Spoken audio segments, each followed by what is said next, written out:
Hello and welcome to Darker Days episode number 30. I am one of your hosts, Mike, and I'm of course joined by Mark and Chris. Hey guys, another one of your hosts here.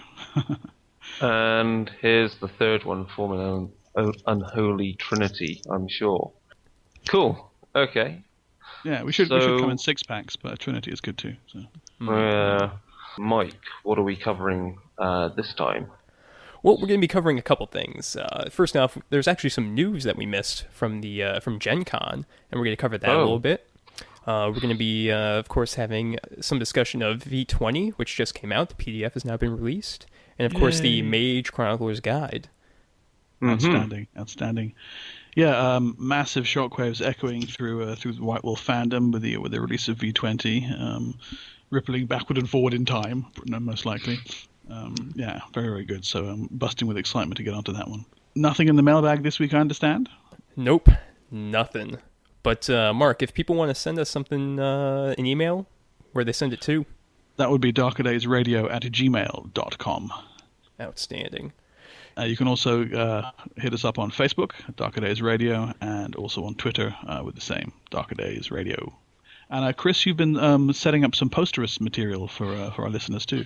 Yeah, I mean, basically here's how Facebook, as everyone knows, we do have a Facebook presence, is, Facebook is going through numerous changes, which is obviously the XR's reworking realities to make it a far greater contraption to control us all.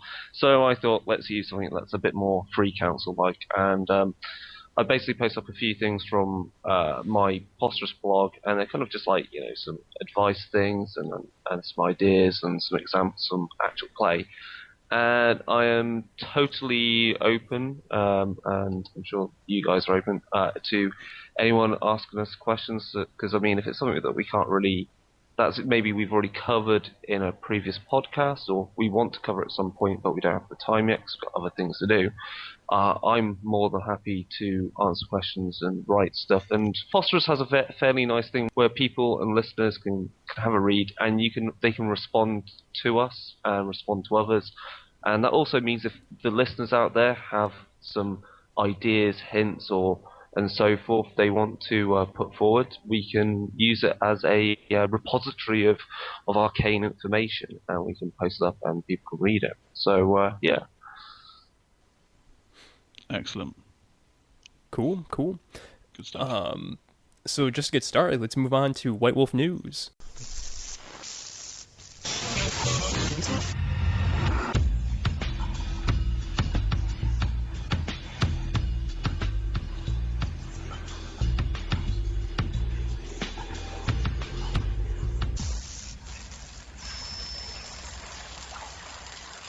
Alright, so of course, we all know that V20 is currently out, and on Eddie Webb's White Wolf blogcast, he mentioned that they're looking into doing print on demand for V20, just to get the content out to everyone. What they're looking at doing right now is softcover, full-color books, and there's actually going to be two of them. They're going to split it down the middle, because their print on demand printer just can't do a 500-page full-color book. And I wouldn't really want to buy one either. I mean, a book that big, it's probably not going to hold up that well.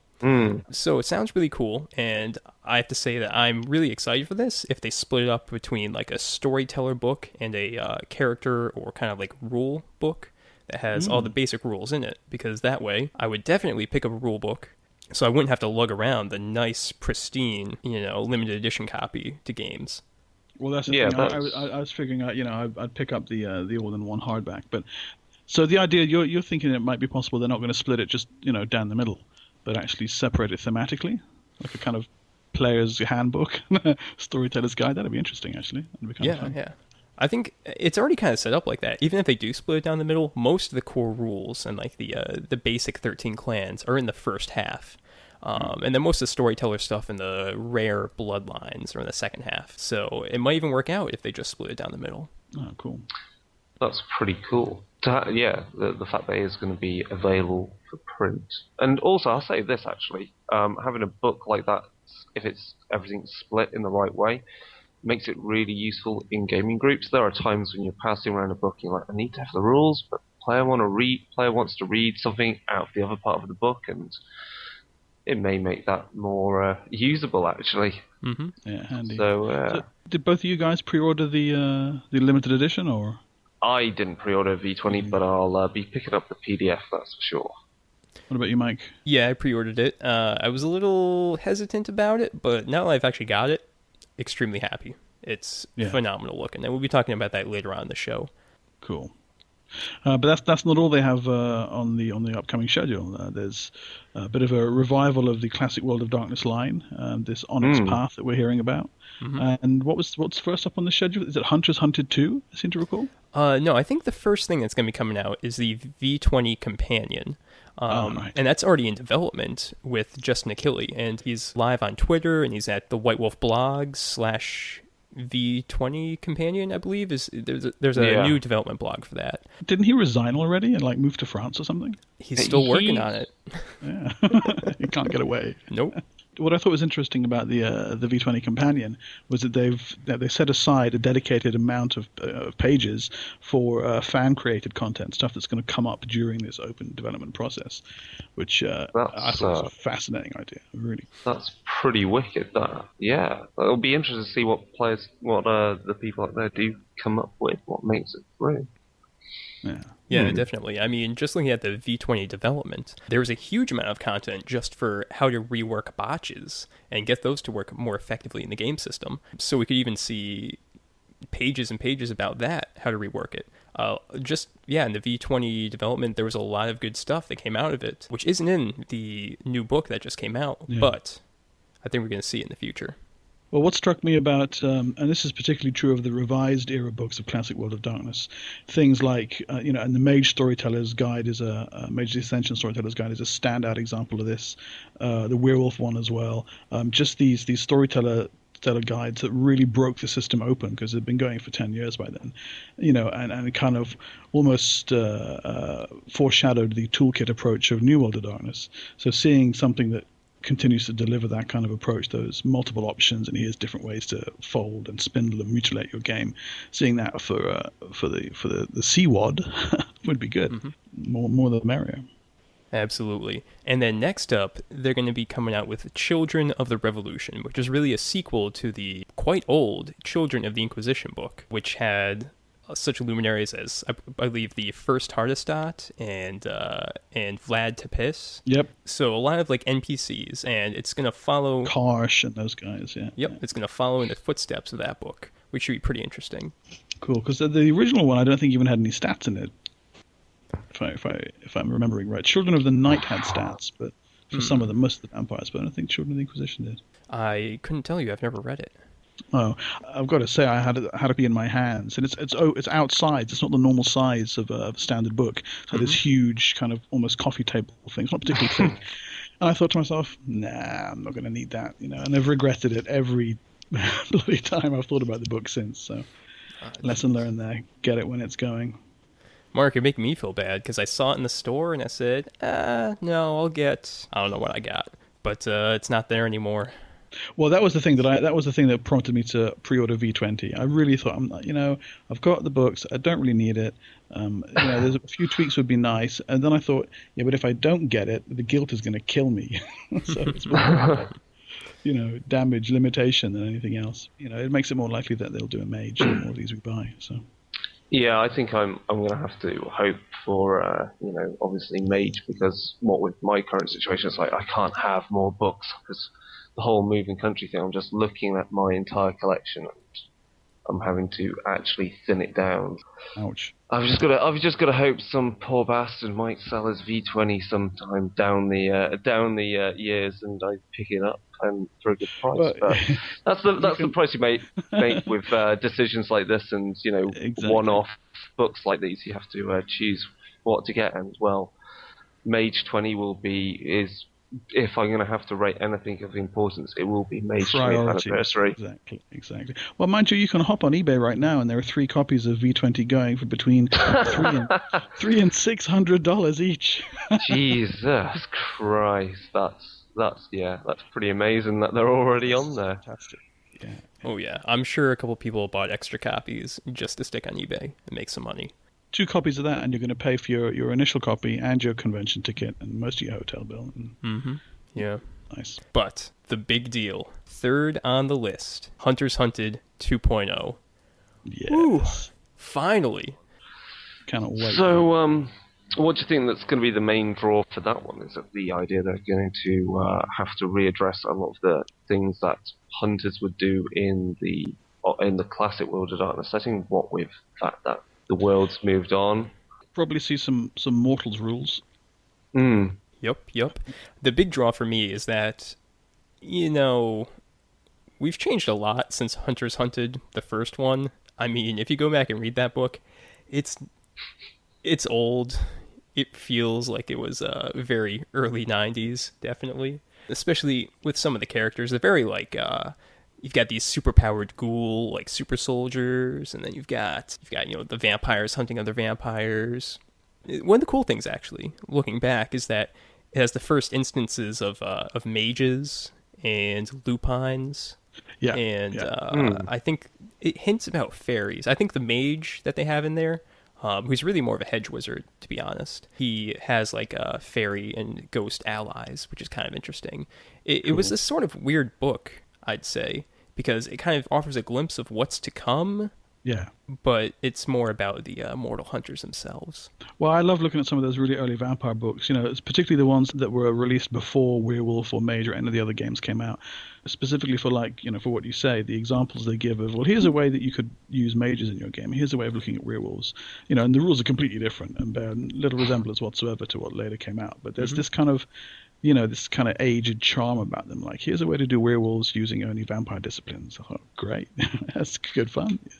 Yeah, really nice. One of the best things is looking at how demons evolved through all the different game lines, because you have the Sabbat infernalism, because originally they were supposed to be demonic, and then it came out that they weren't so much, and in fact they rooted it out through the Inquisition. Yep. There's some mention, in fact, in Hunters Hunted, the first one, of, I think that same mage has some infernal associations and all the other different kind of stuff. It's pretty cool.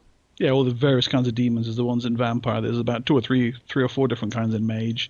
There's a couple of different ones in Wraith that could, the creatures from the far realms, from the far shores. Werewolf's got demon creatures coming out of the wazoo. So, and then you've got, of course, the Fallen, from the Demon the Fallen game. Yeah, can't have enough demons. That's what I say. Always good. Absolutely, and I really hope that in Hunters Hunted 2.0. they have the Imbued, the hunters from Hunt of the Reckoning, because the rules for them are fairly simple, and I think they could do them justice just in that little book. Well, that's the big question, isn't it? And a few people have pointed out that in V20, at the back, there's little templates for lupines and for mages, and I don't know, for wraiths, I can't remember. But a few people have pointed out that the Imbued are conspicuous by their absence. Like, they don't even get a mention. So whether they're being saved for Hunters Hunted 2, or whether they've just been hand waved away is post-reckoning nonsense. We don't want to hear about that. We'll see. I guess we'll see. I think one of the most exciting things, the way they're going forward with V20 and Classic World of Darkness, is that it's almost as if they can now accept what they wrote for the end of World of Darkness back in 2001 and so forth, when they did those books.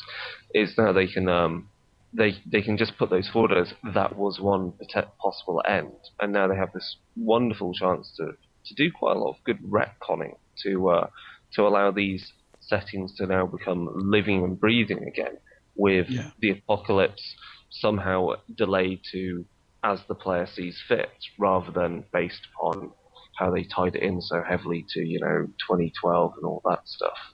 Exactly. Well, V20 contains a good example of how they're approaching that, but I guess we'll come on to that in more detail in a minute. Indeed. I think that's it for the news, unless something else has come out. I mean, we've had tons of news about the Grand Masquerade, of course, and I think we're going to cover that in a future show, just talking about all the MMO news and the new outlook by White Wolf that we're kind of feeling. That should be pretty cool. So with that, I guess that's it for the news, and let's move on over to the Secret Frequency. It's under the stairs. I love my mom. Okay, Secret Frequency, and on this episode we're going to be taking a look at immortal, supernatural, and very strange alchemists, specifically starting off way back down in the 10th century with the Compte Arneu. Now, Chris, you did an interesting amount of research on this, and it also ties in neatly with some published World of Darkness material, so that should be fun. We're also joined on today's Secret Frequency by a very special guest, Filamena Young. Welcome aboard, Filamena. Hi guys. Hello. Okay. We're expecting Mike, but we better say for everyone listening that Mike is slightly suffering, so he'll be intermittent and saying things when he has something groundbreaking to say for us. So, Mark. Yeah, the Compte Arneu. Yeah, tell me about him, Chris. What did you discover? Well, I kind of was looking for something based upon my trip to Barcelona recently, and after a bit of searching around, I found the Compte Arneu, or Count Arneu, which is a Catalan myth. It's an interesting one. It ties in with, as you say, this alchemist who shares the same family name. But the Count is interesting as he apparently never existed. As the legend goes, he was a cruel lord obsessed with hunting. Peasants fled his land, and he killed his wife by riding out too fast, knocking her over. All she wanted to do was stop him going out hunting on Good Friday. Now, the Count was feared by his peasants and those in his lands for one particular reason. If he could not find anything to hunt, any good sport, he would hunt men and women and children. So, when his death finally came, St. Peter was there at the pearly gates, preventing him from entering heaven. St. Peter said, "Well, you certainly can't get into heaven. Your sins are darker than the blackest night." Now, this was a problem for the Count, but then he also had, kind of an ace up his sleeve on this. The devil could not take his soul either. The Count's wife, even in death, even considering how she died, still loved him, and this very thing prevented the Count from going to hell, while he could not go into heaven. And so, as the folklore goes, he now races across the sky on stormy nights astride a fiery steed, chasing storm clouds and throwing spears of lightning. And following his horse are a number of dogs and hounds. But there are a few other things with this legend. Other things attributed to this cruel Count is that he had an affair with a nun at the Abbey of Saint-Jean d'Abadès, and outside the same abbey there is a plaza with a statue of him, even though he never existed. Other interesting things about the abbey is that the abbey was founded by the Catalonian founding father, who was called Wilfrid the Hairy. An interesting point to say about Wilfrid is that he was very hairy. You see any statues of him in Barcelona? He is carved with swirls of hair all over his body. You think it's chainmail? No, that's hair. Wow, actually not just on his head and face. No. Other things is that, to go off on a little side myth about Wilfrid the Hairy, is that it's from his stories and the staunching of his wounds that the French lord who helped them drive out the Moors from the area that became Catalonia and Barcelona, that French lord drew his 4 bloody fingers down a yellow shield, and that is why that crest is linked to Barcelona and Catalonia. Finally, to finish off with the Count, Count Arneu is also related to leading the wild hunt. Thus he is one of the dead or the fae that hunts mortals at night, and this so links him with his French equivalent of Harlequin or Harlequin. So, Mark, you were going to follow up with the fact that there is another fellow that shares the name of Arneu. Yeah, I'll get onto him in just a second. I was interested in a few points of this particular Count, and specifically the way that his existence is dubious or not at all, but also the way that he's become blurred with folklore, almost like he's an amalgamation of a number of archetypal or mythical figures. Now, I love the parallel there with the Norse gods, riding across the night with his whole kind of Sleipnir imagery and chasing storms and throwing lightning bolts, and also, like you just said, the wild hunt from Celtic myths. So it's an interesting kind of mix there.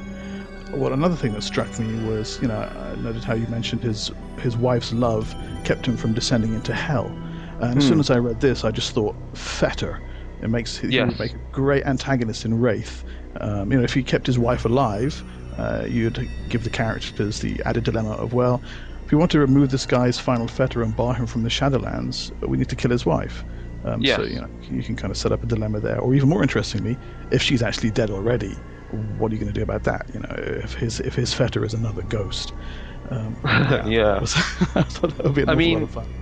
If you want to go for the plainly obvious things of ways that you can use him, he is either one of the gentry, one of the Fae from Changeling the Lost, and that's a very easy thing to use, and that's why I'll be making use of not him but the idea of Heliquin in Changeling coming up in my own games.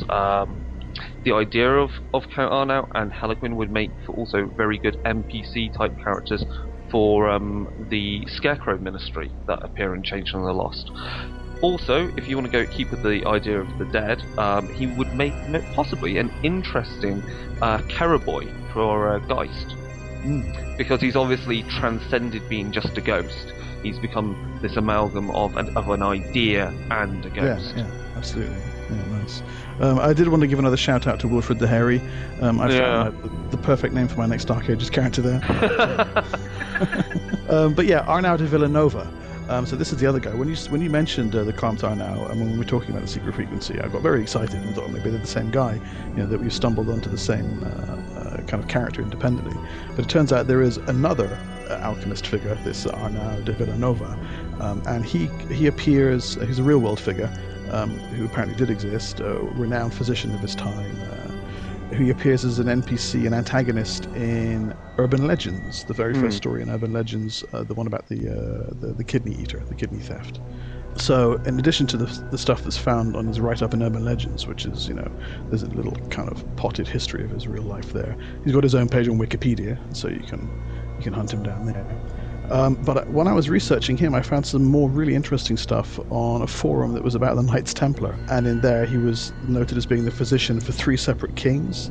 Wow. An outspoken enemy of the Inquisition, and actually suffered under them at one point. And he also summoned the Pope and a number of these kings to attend the imminent arrival of the Antichrist, supposedly born in 1290. So there's a whole bunch of different hooks you can throw in there. This quite highly placed figure. Now he died when his ship sank en route to answer a summons from the Pope that he knew to be a trap. So in the World of Darkness, of course, he's faked his own death by shipwreck there. And it occurred to me, they could be the same man, but this is before you mentioned that the original Compte Arneu never existed at all.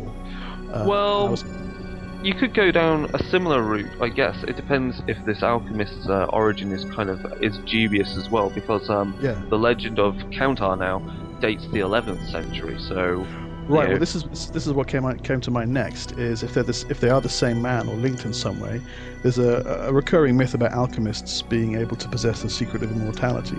There's legends of Nicolas and Petronella Flamel, for example, still being alive in India in the 1700s. And then another appearance of them in the opera in Paris, almost a century later, in the late 1700s, with a son they'd had in India. So the idea of an alchemist who repeatedly fakes his own death and comes back under different names, or even several centuries later using the same name. I thought that could be. If you really want to go down that route, then the next later one you can go with is Cagliostro, who turns up apparently around the time of Casanova, when Casanova was around in Venice as well. So the idea, as you say, of these immortal alchemists who have found the Philosopher's Stone or the equivalent material. So cool. Yeah. So I'm guessing you guys have not picked up World of Darkness Immortals, have you? I don't. I've not read it myself either. No. Yeah, you should take a look at it. It does carry over, and it does. It has one of the sections that John Sneed did was literally alchemists who have achieved immortality through the use of their alchemy. Oh, excellent! So in fact, a massive oversight on our part. Then that's really good. I don't know that there was a book that got widely spread around. Yeah, I haven't. I've seen a copy, but I haven't picked it up. So is this the kind of thing that you would find a use for in any of your games, Filamena? Oh, absolutely. Well, aside from the fact that I wrote Immortals, I do love throwing at players things that don't fit within their understanding of the World of Darkness. So we're all vampires. We all know how vampires work. That's not a big deal. Nothing to worry about. Well, what is this guy? I've seen him several times in the last several hundred years. He's not one of us. What is he? I love the use of something that doesn't fit, and therefore their normal solutions don't necessarily work out of hand. Yeah. I completely love doing that to players. Yeah. It reminds me of the character Hob Gadling in the Sandman comic book series, who's a guy who just more or less decides not to die, and has these recurring... I want to say we have the last chapter in the book has a lot of like oddball, one-off, strange immortals with no explanation, and I believe that a guy who just decided not to because it was gauche was one of the general references. And I did body thieves, or people who hop from body to body to remain immortal, like Fallen. No, what's the movie? I'm not sure what it was. But Fallen, Denzel Washington. That's right, exactly. Yeah. That sort of idea. But then I think I wrote one of the meanest powers in the World of Darkness, because one of the things they can do is they can steal willpower, they can steal this, that, and the other thing from you. They can also steal your powers. So you have your player characters running around and they're like, oh, well, no problem, I'm going to use, vigor and I'm going to beat him down, until they find that they don't have vigor anymore, and then he throws them across the room. So that was what I did. Okay, cool. Do we have any old World of Darkness kind of uses for this? I think the possibility of having some oddball character who, as Filamena has said, doesn't fit any of the established categories works equally well across either edition or version of the game lines. And really, in Old World of Darkness, that has a stronger punch, because there are not as many books for oddballs. In New World of Darkness, there's a lot more room for, these are monsters, and they don't fit what you are. Old World of Darkness seemed like it defined everything much more clearly. Oh, well, if it's this, it is a vampire, and that's all there is to it. If it's this, it's a werewolf, and that's all there is to it. So having something that doesn't fit would feel more powerful in an Old World of Darkness game. Definitely. Beyond the category of bygones, Old World of Darkness certainly seemed to be... Well, there was certainly an expectation of, it's going to have to be one of these 5 or 6 things, so let's figure it out. Right. But, yeah. I mean, what was it? What was the endless question? What supernatural is Rasputin? Yes. Oh, God. I don't want to deal with it. I'd rather have 20 different versions than one set in stone. Anyway. See, now he can be an immortal alchemist too. Yeah. All right. So there we have, numerous Arneu de Villanovas, or Compte Arneus, ready and strange for your game. And with that, let's move on over to the Old World of Darkness segment. Classic World of Darkness.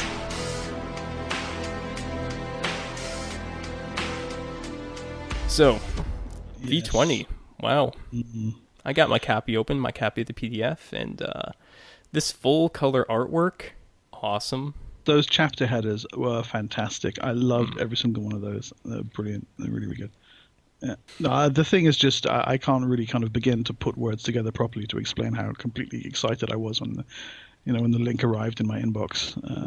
An incredible book, an incredible piece of work, jam-packed with more Vampire the Masquerade goodness than you can really kind of take in at one sitting. I'm still going through this thing, finding new little references here and there. I discovered a section at the back the other day that describes what happens when a vampire tries to eat a hit mark from Mage. It's fantastic. I mean, there's the level of detail that's gone in. Goes right the way back to the first release, to Vampire the Masquerade soft cover. To wit, it opens with the letter from Dracula to Mina. Iconic piece. Really nice to see that. I guess what we could do here, and I can put forward, because obviously I haven't ordered V20 hard copy and I've yet to get the PDF, is how would you two sell me on V20? Because obviously I got into Vampire the Masquerade with Revised Edition, and from there got into Mage, and played those until those saw their end and went into Requiem and so forth, and now a New World of Darkness whore. But so what would you say would be the selling point of the V20 PDF? What bits would really kind of stand out amongst the entire book? Because obviously there's a lot that I'm familiar with already, but what things would you say have changed enough to make it really not only go, wow, that's really different, but wow, that's different and such a massive improvement maybe, or makes the game even more playable? Yeah. I think I can field this one, Mark. Yeah, go ahead, Mike. If you'll let me. No, shoot. There's two things that I'd say, but you go ahead first, man. Well, I'm going to say it straight up. Eddie Webb ruined celerity. Thank you so much. He fixed it, really. Oh. Okay. That itself makes the game more playable. Saved our games. Yeah. So celerity now works by not It's more being it's like old it's celerity. more like the Dark Ages version. Yeah, exactly. Oh, okay, cool. That's good to know because I like Dark Ages vampire. So yeah, cool. Okay, so celerity, that's a good selling point. What else? Well, for me, there's not so much like you said what's new and improved. And I might give a great example, but for me, I'd take a step back, and the two things that I would say are comprehensiveness and atmosphere. So there's no, I'm not honing in on a specific thing there. On the comprehensive level, it doesn't have everything, but my God, you wouldn't notice. There's so much in there that every time I take a look at it, I come away kind of just sort of feeling bloated with incredible cool stuff that's leaping off the page at me. And you are aware, that there's stuff missing. The Talma Hera, for example, huge fans of them on the show, and they've got a slightly thinner spread than other sects and other groups might have. And there's a couple of little things that you might want to have seen here and there that aren't particularly in there. Not all of the thaumaturgy's in and what have you. But you, like I say, when you're reading it, you wouldn't notice because the amount of stuff that is in there, you could run any number of Vampire Chronicles until the cows come home. So yeah, absolutely, that would be the number one thing. It just has so much stuff on every single page. There's little things, little nuggets, little examples, ideas, and callbacks to earlier elements in the game, just leaping out at you all over the place. Really, really, really rich, dripping in detail. Which leads me on to the second thing, which is the atmosphere. And it's not quite revised, it's not quite second edition, it's not quite first edition, but it's somehow distilled all the best bits out of those and put them together. So you kind of have this first edition feel where you can hear the Crow soundtrack playing in the background, and it's got the broad spread that the second edition brought in. The different way of looking at the Sabbat and the way of the independent clans working and all the different possibilities for the Assamites and what have you. And on top of that, you've got revised with the approach of let's take the rules and we'll tighten them up. And the rules have been tightened up massively across the board. But also they've kind of gone, that crazy meta plot that ran rampant throughout all the world, let's dial that back a bit and we'll put it over here in this sidebar. And you don't have to worry about the Ravnos Antediluvian if you don't want to. And maybe the Gangrel or Camarilla, maybe they aren't. And they've kind of tagged all of these big meta plot developments with a sort of, with a big optional sticker. Which really means, exactly. So you can kind of take it as you like, and some of them have been stripped down to just a throwaway sentence in the clan write-ups. So it's not really thrust in your face. And if it's there to find, but if you don't want it, Going to say on the count of the atmosphere of the game. So you feel it also feel like it's somehow also matured, that it can kind of retains some of the stylistic and thematic elements that were there because it was written in the 90s and the turn of the millennium, yet still it keep those elements and retain certain stylistic kind of parts of it, even though the game is allowing you to play it in a contemporary setting. Sure, and there are nods to the to the modern world, in references to technology and society and culture and what have you. But at the same time, the game is kind of standing under a broken neon light in fishnet stockings and mascara, beckoning to an alleyway. It really has that feel coming off the page. So it's excellent the way they managed to do that. And they've described it in their pre-release material as sitting at the bar and talking over the old games with you, and it actually feels like that. The opening couple of pages are testimonials from fans and former employees, a little paragraph, like about eight or nine per page saying, this is why this game is awesome. And you read a couple of pages of that and a couple of intros. So it sets you up and gets you in the mood even before you start hitting the, what is a role-playing game section. Although admittedly they've actually left that bit out more or less, which, I would say then, knowing that celerity has been fixed and all those things, which clan would you say feels like it's had the best, has improved the most, so it fits with the concept, or is even more playable than it ever was? I have one, but Mike, I want to hear yours first, so I don't embarrass myself. That's a good question. Because I haven't read all the clan write-ups, but I think they did a very good job with the Ravnos. Yeah. That's really high quality. And I also liked the I can't really say too much about the Giovanni write-up, but I love the art. It's Isabella Giovanni in like her necromancy, like ritualistic robe, and she's looking down at her iPhone. Yeah. It's pretty good. And also, I'll say straight up, the artwork for the Chaacid makes them look so badass. Chaacid are great. For guys that just sit around reading for hundreds of years, I definitely want to play one. Yeah, they're great. For me, it's the Children of Osiris, which is that kooky Egyptian clan that was in Hunters Hunted #1 and could walk around in sunlight and had powers to turn you back to mortal and stuff, and then perhaps unsurprisingly vanished from Vampire Canon. Yeah. next 20 years, because everybody was like, no, that's a crap idea. We won't have those. No, but they've touched those up, and they've taken their discipline, which is called Bardo, if I recall correctly, and made it not rubbish. And as for a vampire clan that you would probably never ever play or ever want to have in your game, they've made these guys compelling, interesting, attractive, unusual, scary, because they are so out there, and not particularly game breaking. So I would go with Children of Osiris for my obscure point. Thank you. Did they? I'm looking at the Bardo discipline right now, and it still has the restore humanity power at level 1. Has that changed that much? Because it still looks like it gives people their humanity dots back, which is a little out of theme, I'd say. Well, I think it's in keeping with the overall concept of the clan as this, we're more salubri than the salubri kind of thing. But I enjoyed the overall tweak they gave to the way it comes across in the setting. On the mechanical level of that particular one, I don't have my Hunters Hunted open in front of me right now, so I can't compare them. But I'm sure it's better. All right, cool. Yeah, other cool stuff. Well, I recommended a piece of artwork to Rich Thomas, and it's in the book, so that's pretty nice. Oh, did you? Which one? It's on page 21 of the PDF. Okay. All right. Well, it's a classic one. It's got 5 vampires just sitting around this glowing. Oh, the brazier trash can thing.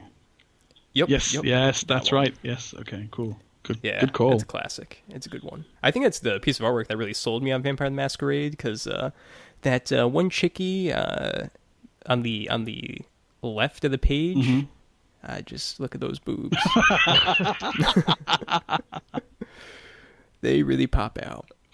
Excellent. Anyway, as you can see, this is a game for mature players, and one thing I really want to mention. Sorry, man. I was just going to say the Vampire the Masquerade, they're still retaining all its classic setting points there, as far as I can tell. Yep.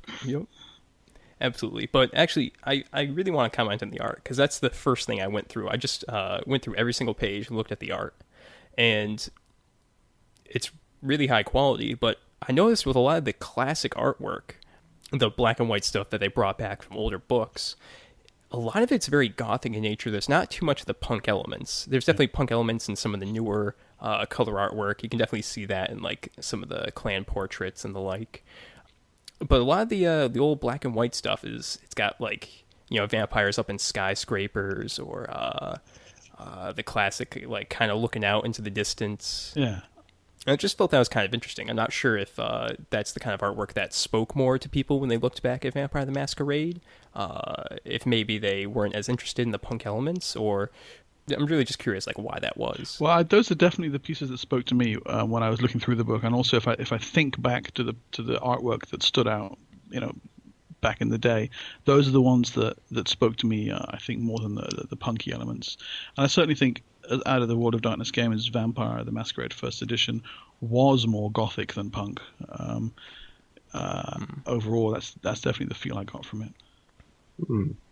But yeah, it's some interesting choices. I'm looking forward to seeing what they do with the as yet unannounced, by the way, Mage 20th anniversary. I was looking through the Mage First Edition core book the other day, and there's just World of Darkness has this kind of stereotype attached to it of guys with katanas. There's like 13 or 14 different pictures of people leaping about with katanas in Mage First Edition. It's like they weren't making it up. It's really there. I've got 2, I've got 3, I've got 4 katanas and a machine gun. Okay, great. Yeah, good stuff. Yeah, slightly off topic. I've been kind of wondering about that, the whole trench coat and katanas kind of thing, because you could definitely see it in 2 movies. The Crow, of course, has Brandon Lee running around in a trench coat and a katana, and also, of course, Highlander, which was the classic movie that no one saw in theaters. I did. Yeah, those 2. Really? Yeah. Really? Cool. I just recently watched the Highlander anime, which is by the same guys that did Ninja Scroll. And I'll say this, if you're going to watch anything to do with Highlander, either watch that anime or possibly the TV series, because it has some interesting ideas in there. That's it. Is that the kind of dystopian future anime thing? Yeah. It does the typical thing where they take Highlander, do a little bit of retconning. It's essentially the same story, but it's done a million times better. I haven't seen it. Cool, I'll check that out. Bit off topic. Great. Anyway. So do we have anything else to discuss with Vampire the Masquerade 20th Anniversary Edition? Yeah, I think the question is, where do you stop? I mean, it's just, like I said, every time I open the book, there's this new amount of amazingness leaps off the page. They've done such a good job with this. And now any time the postman drives by in the street outside, I'm like at the window, is it here? Is it here? But I don't think they ship yet. For a couple of weeks, I'm not shipping. So, excellent. So with that, I guess we'll move on over to the new World of Darkness segment. World of Darkness 2.0. All right, guys. So what are we going to be talking about today? Mage, more specifically the Mage Chroniclers Guide. Yeah. Yes. So this has been out for a little while, and we thought it would be about time we gave it a little bit of coverage on the show. So actually, it's been out for a couple of years. Looking at the date here, 2009. It's a massive joint work by a dozen different authors, covering a whole variety of elements for your Mage the Awakening game. Overall, it's generally targeted at the storyteller, but has a number of elements that make it of use to players as well. So either as a player, it's worthwhile picking it up, but as a storyteller, it's also worthwhile, letting your players take a look at this in particular. Chris, I'll just give a quick overview, and then we'll go into it in a bit more detail. It opens up with basically rules hacks for playing a mage in different genres.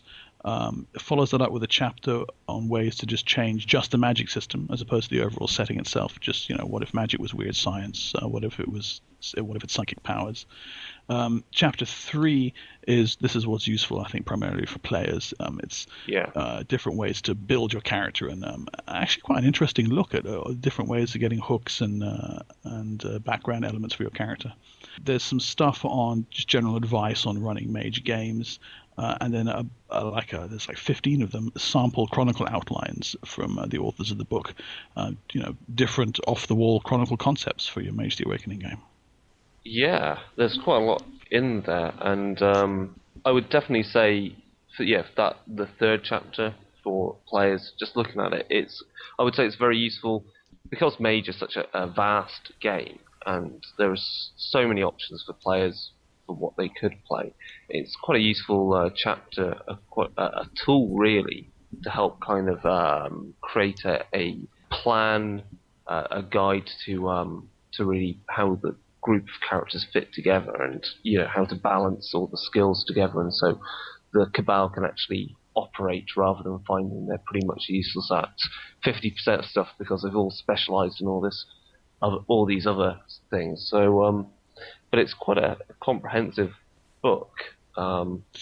Yeah, just to highlight on what you're saying there, Chris, with the putting the Cabal together, I think this is something that, and you don't see this advice, I think, anywhere near as often as you need to in role-playing games, which is that you need to decide on what the party or Cabal or whatever you want to call it is going to be about. I strongly believe there should be some kind of unifying theme to stop you having, this a paladin, an assassin, and a witch hunter walk into a bar and head off to the Caves of Chaos, kind of thing. You know, and so with this book focusing closely in upon here's a way to get your cabal to hang together from the outset, that's almost worth the price of admission in and of itself.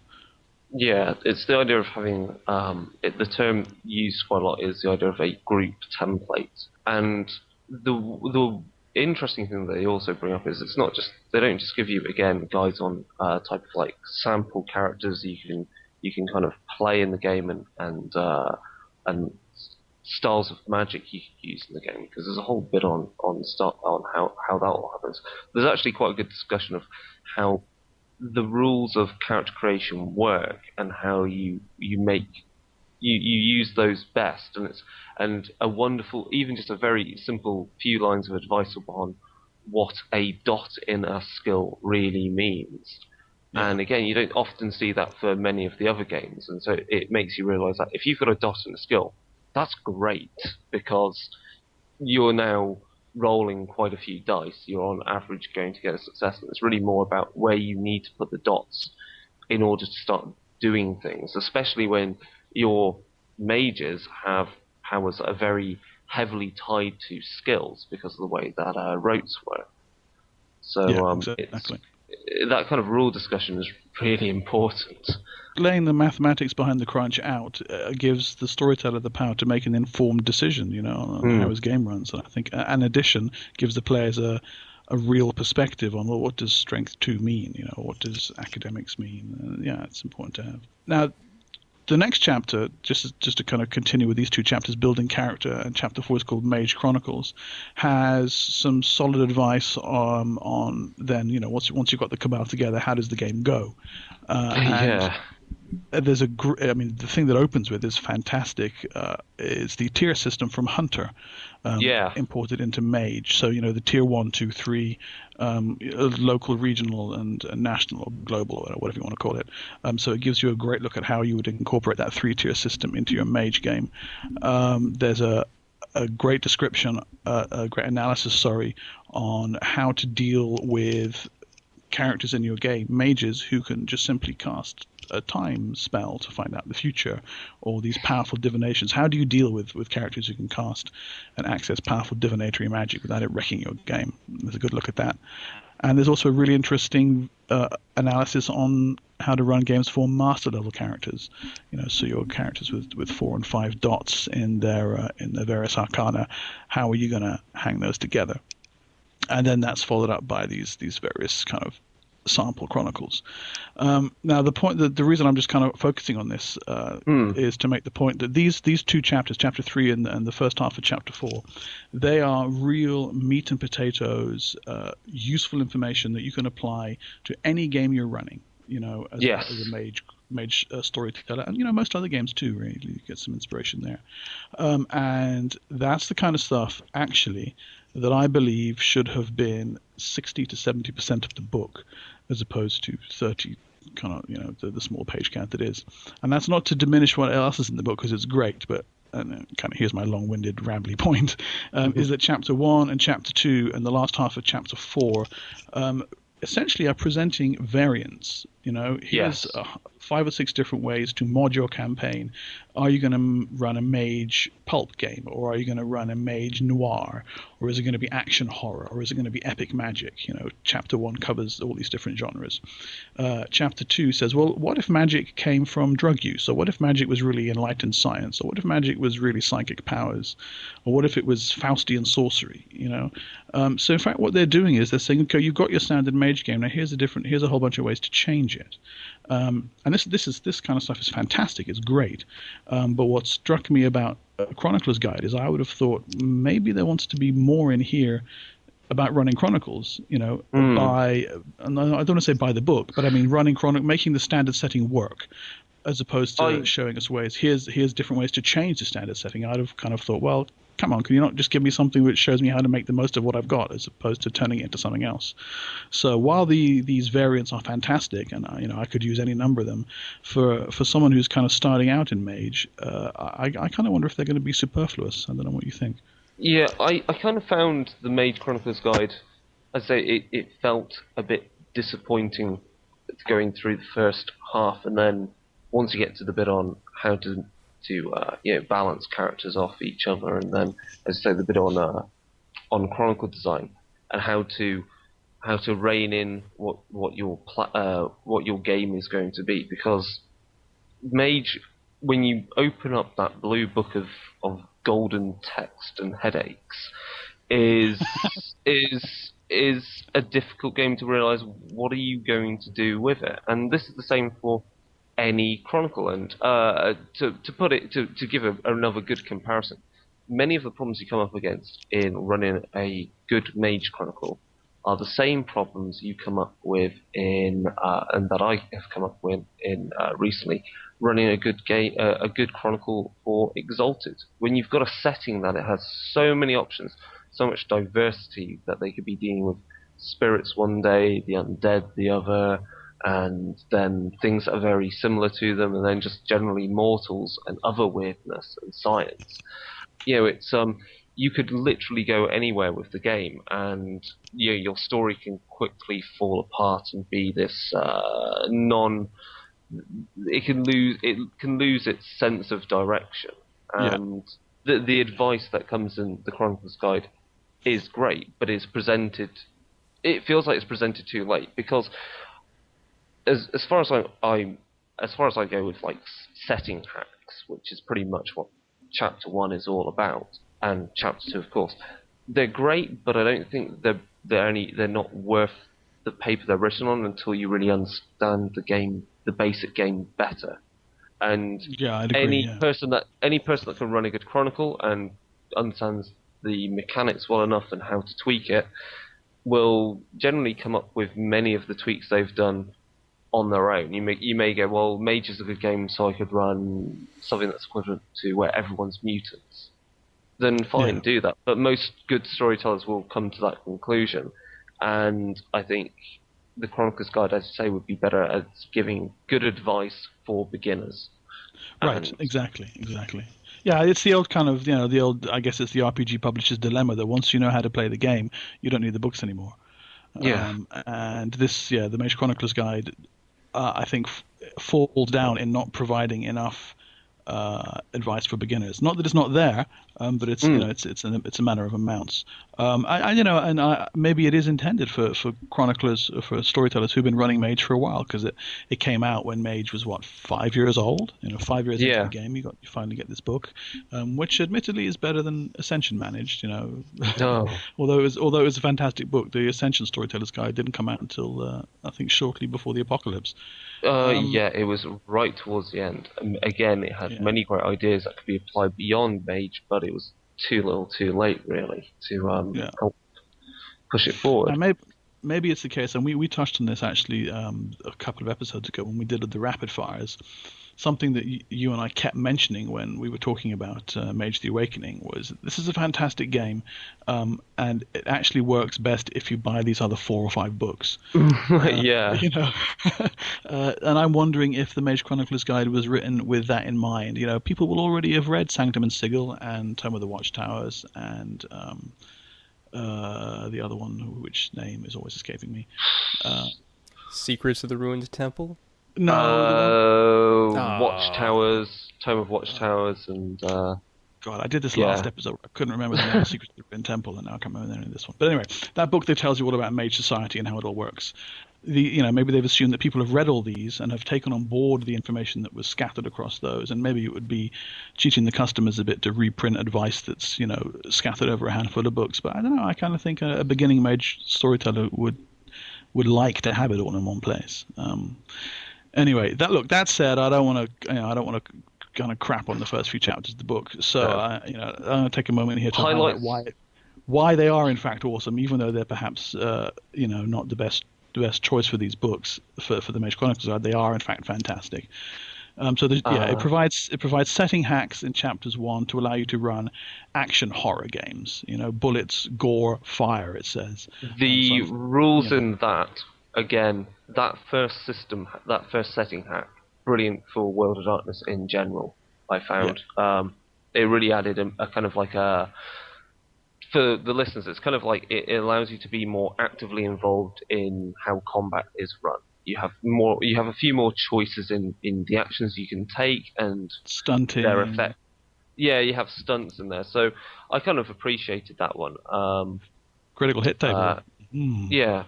What other setting hats did they have for there? They had you were going to list Pulp? them just then, so continue. Awakening is a pulp game.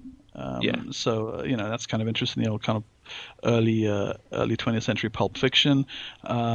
And echoing off of that, there's noir in there as well, which then went on to get its own rule book. Epic fantasy, which is kind of interesting. That's got some really fun rule hacks there.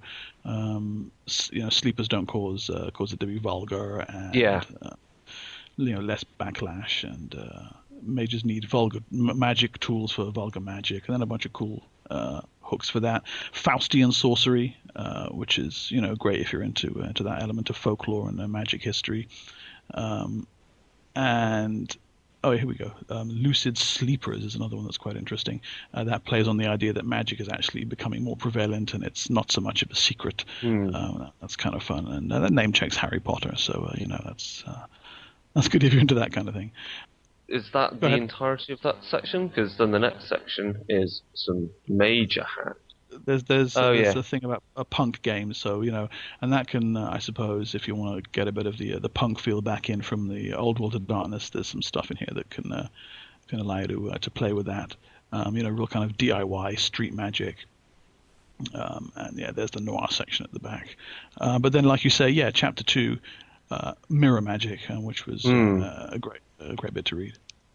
So, I mean, in there's such things as you can only do magic because you have to be on drugs to do it, and depending upon the flavour of drug you've taken, that allows you to do a particular type of access to a type of magic. There's also a form of a science where it's all just science. So again, it's the idea of bringing back something that's more akin to the technocracy from Old World of Darkness. I should be saying Classic World of Darkness. There was. Yeah, and that was nice to see put in there.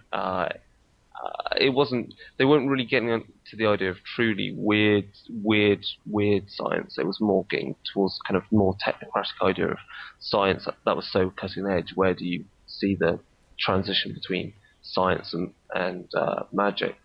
They also had psionics, I believe. That was really cool.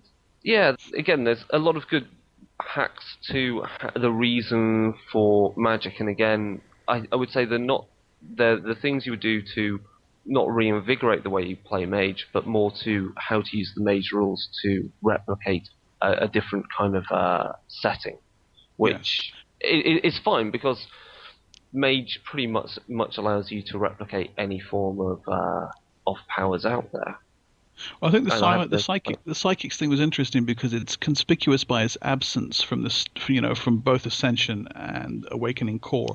There's nothing which overtly screams out this magic is psychic powers. It's in as in Ascension, it's in as a way to look at your paradigm, I suppose, and you do get it to a degree in Awakening, but again through the filter of the Atlantean truths.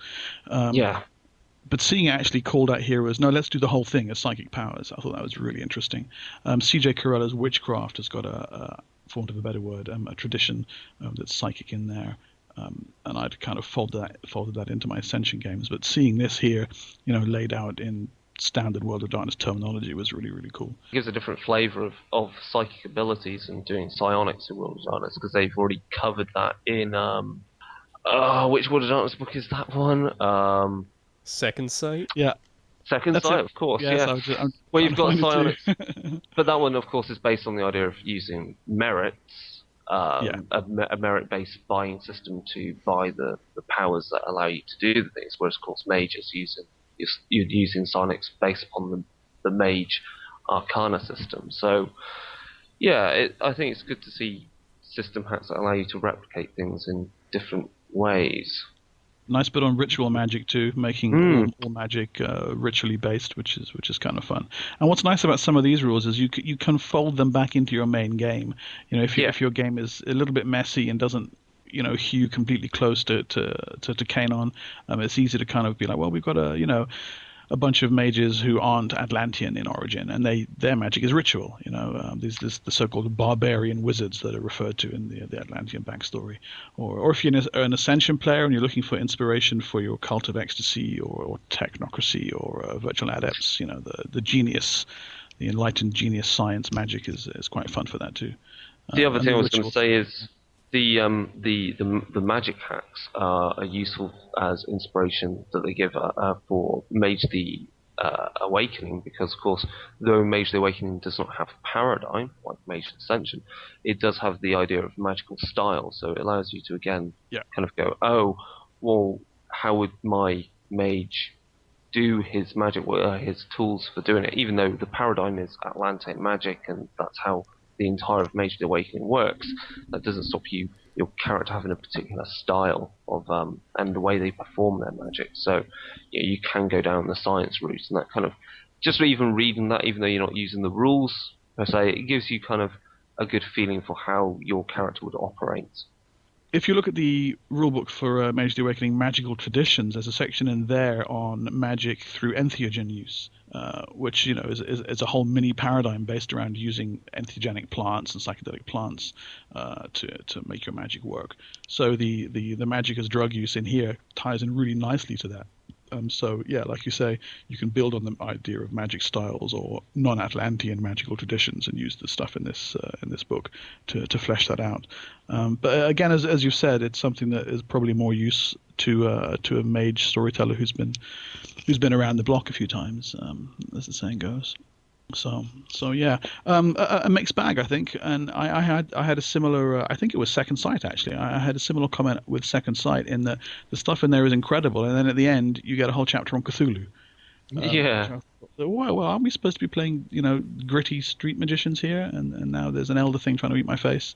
And I couldn't find anything wrong with the chapter because it was brilliant. But I thought, why is that in here? And I get that. I almost think this book is trying to be two books. One is here's a toolkit hack for your mage game, and the other one is here's a section of great advice. So it's a bit proto mirrors in a way, isn't it? Yes, yeah. With the setting hacks. So I guess that's, and of course, they came up with they brought out Mage Noir. So it's I guess you can say Mage Chroniclers Guide is half crunch, well not crunch, but half great advice and half experimental. Yeah.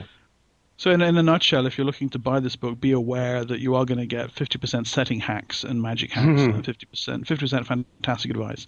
And if that's what you're after, and if that'll make your game better, then you won't find anything that disappoints you here. But if you're a newbie mage storyteller, you may find a little bit of is perhaps not so much use for your immediate game.